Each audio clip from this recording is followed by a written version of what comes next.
if you're in a place where it is comfortable and appropriate for you to do so, go ahead and close your eyes.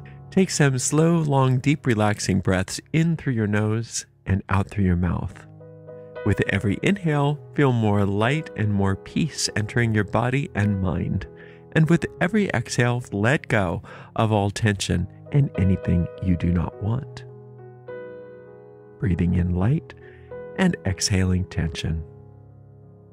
We picture ourselves on top of a beautiful mountain in the center of a circular grove of trees.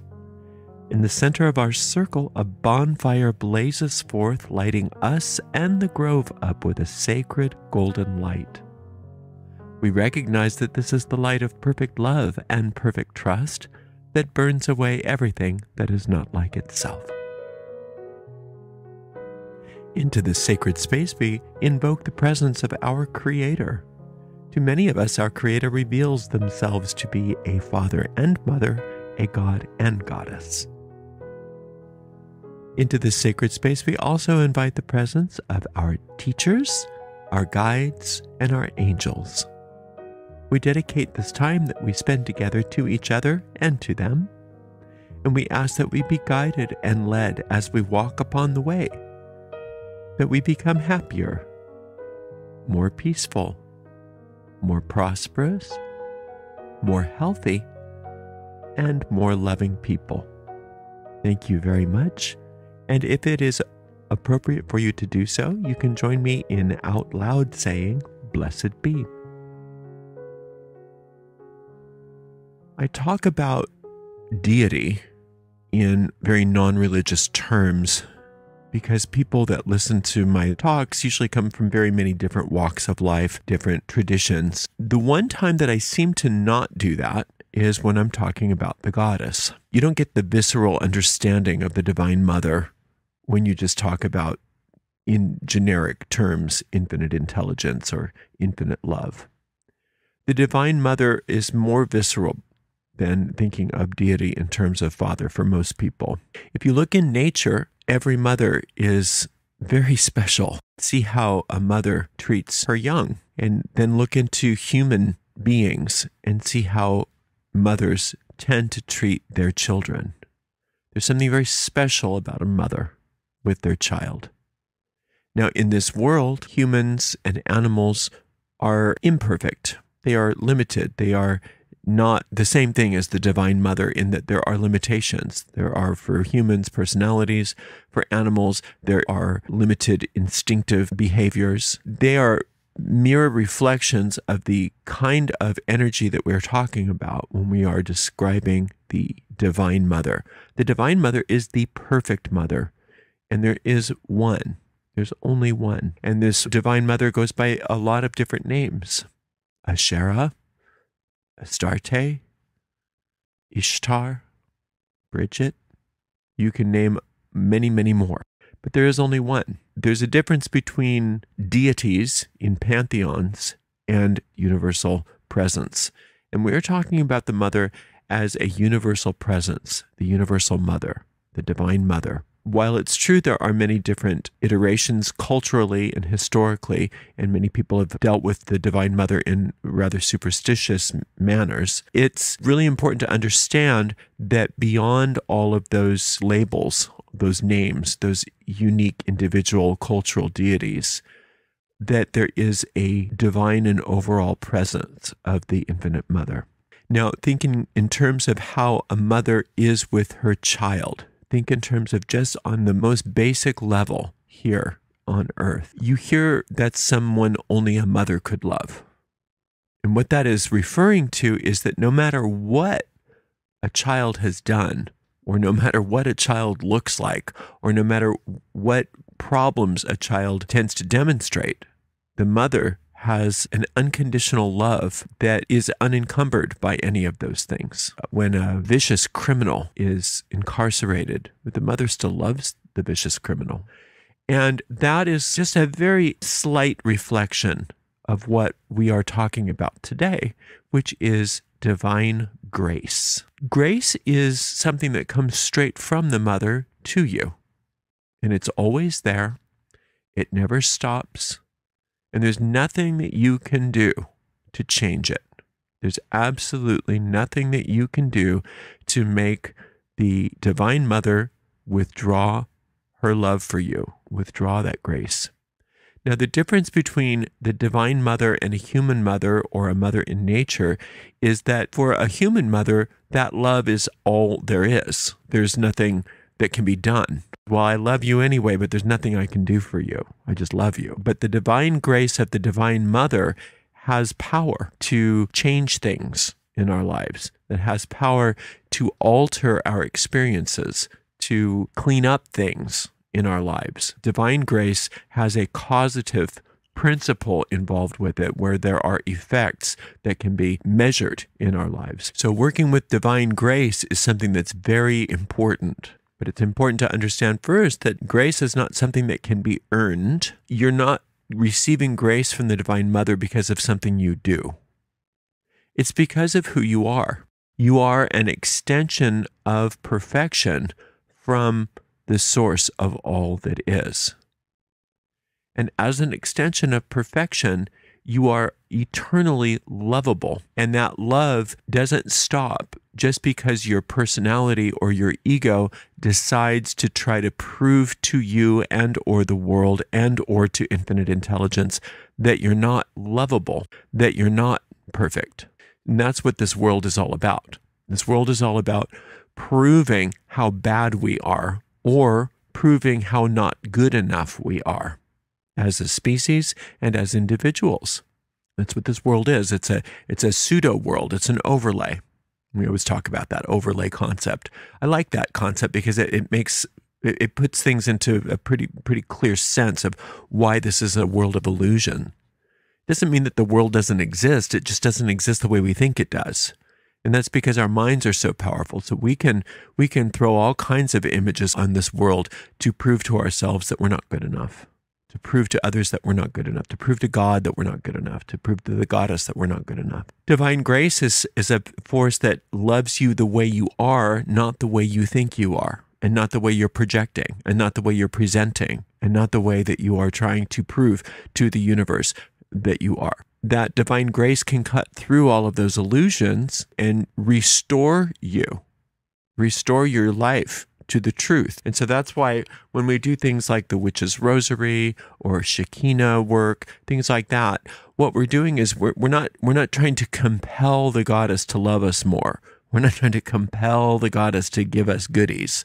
We're trying to compel our minds to focus on the truth, and that is divine grace is ours, rather than resisting that divine grace and trying to insist that things are the way we say. We are instead allowing ourselves to look at things with eyes that are fresh and new, and having the divine grace of the goddess show us how we are, because we're not capable of seeing the truth about ourselves, because we have convinced ourselves that we are so bad or so not good enough or so fragmented or so limited in one way or another. And that's why when we say when we do things like the rosary or Shekinah work, the goddess has the ability to untangle or untie us from our past. And that's because she sees things the way they are, not the way we see things.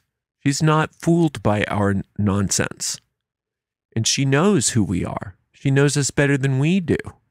And she's capable of going into our past and saying, yeah, I know that you think you did these horrible things and that you deserve to be punished, but you don't understand that I work on grace, not on karma. That's who I am. I'm the divine love of the mother, and I work with grace, not karma.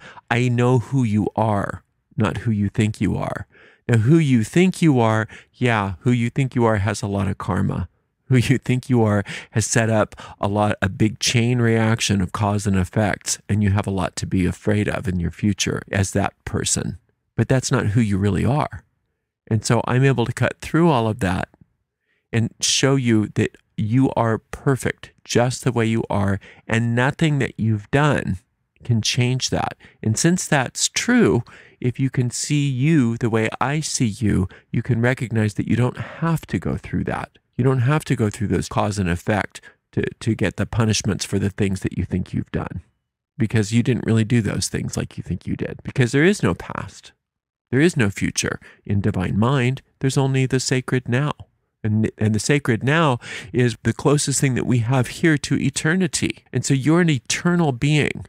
You're not a being that existed in the past. So all of those nightmares from the past, all of those false memories of the past, of all the bad things that you think you may have done, or all of those mistakes you think you have made, or all of those places where you're not good enough based on what you think you didn't do, none of that really happened the way you think it did. That was all part of that overlay. It's all part of that big lie, that big conspiracy that we've all been snowed by. And the truth of the Divine Mother is that she sees things the way they are, not the way you think they are. And therefore, she can undo all of that for you. You can't do that for yourself. We can't do any of that for ourselves because we're too snowed. We've snowed ourselves. We've really fallen for it. We are part of this big, giant snow job, this big, giant conspiracy that the world is the way we think it is. And everybody's a part of it. Everybody's fallen into it. But she's not fooled. She's not fooled one bit. And she knows exactly who you are. And therefore, the divine grace of the Mother is so powerful that if we allow her to undo in our mind all of the decisions that we've already made about what the world is and how it works, and we allow her to show us the truth, we can see that she's capable of literally untangling us and untying us from the past. And all of the mistakes that we've made no longer have consequences. When I was working with the Divine Mother, I got a very clear assignment. And I'm going to share that with you because it made such a huge difference in my life and continues to do. And I want it to make that same difference in your life. And this is how divine grace works. She told me, take 24 hours, and for an entire 24-hour period of time, I needed to continually remind myself, it's not my fault. It's not my fault. No matter what it is, it's not my fault. Even if I did something horrendous, it's not my fault. And I said, well, how can that be? Of course it's my fault. I did that. She said, yeah, but why'd you do it? Well, because I needed to get something done, and I just didn't, I wasn't at my best. She goes, but why weren't you at your best? And it continued along those lines until I finally got, I was conditioned. I didn't have a chance from the gate. I didn't have a chance because this whole world was already feeding me these lies. So I was grasping at straws from the gate. So it's not my fault. That's what she was trying to show me. It's not your fault. Then it got a little juicier. And as I was going along my day with that, and somebody pissed me off, she said, it's not their fault. I'm like, whoa, it is their fault. Look what they just did. Yeah, but just like it wasn't your fault, it's not their fault. And so for an entire 24-hour period of my life, it was nobody's fault. Nobody. Even really bad people. It wasn't their fault, and it wasn't my fault. And since it was nobody's fault, I had a really good day. And I slept so well. And I had no tension for that entire day because it was not my fault. And it wasn't their fault. And that was the divine grace of the Mother. And she came flowing through every aspect of my day. What a wonderful day. I kind of wish I could do that all the time. And maybe I can once I get really good at it. But I will tell you, if you do it just for one day, it makes a huge difference in your life. It's not their fault, and it's not your fault. It's nobody's fault. It's nobody's fault. Nobody knows any better. They're doing their best. Even the ones that have the worst possible behavior, just really dark, awful, horrible, evil, disgusting behavior. It's not their fault. They don't know any better. And I started thinking about that during that day. I started thinking about these serial killers and how they were raised and what kinds of decisions they had to make about themselves. It's not their fault. I mean, it's horrible what they're doing, but it wasn't their fault. They didn't have a chance. They didn't have a chance. These dictators, they didn't have a chance. They didn't know any better. The only way that they could they could operate. They didn't have a chance, so it wasn't their fault.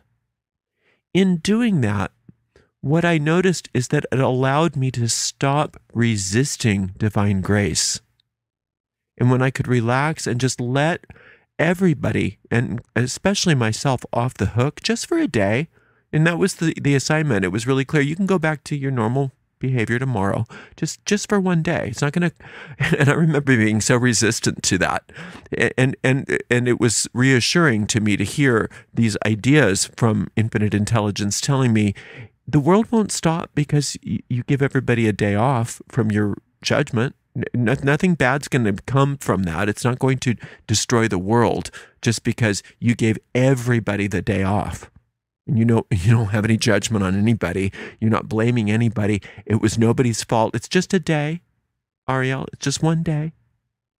I promise you that the world won't stop spinning if you and your very powerful grudges and grievances and resentments get the day off. So I did it. I accepted that assignment, and I allowed that grace in. And nothing bad did happen. In fact, it was a very good day. And I noticed that a lot of the problems that I tended to have were truly self-created based on my fear of the future. And my fear of the future was a compounding of my guilt for the past that I didn't even want to look at. I didn't even want to look at it because I was so afraid of it. So I didn't even know it was there. But once I let myself not have it, then it was easy for me to look at it because it wasn't my fault. It wasn't my fault. I didn't have to forgive myself for something that wasn't my fault. I didn't have to forgive other people for something that wasn't their fault. That's the grace of the Divine Mother. And she was in charge of that, not me.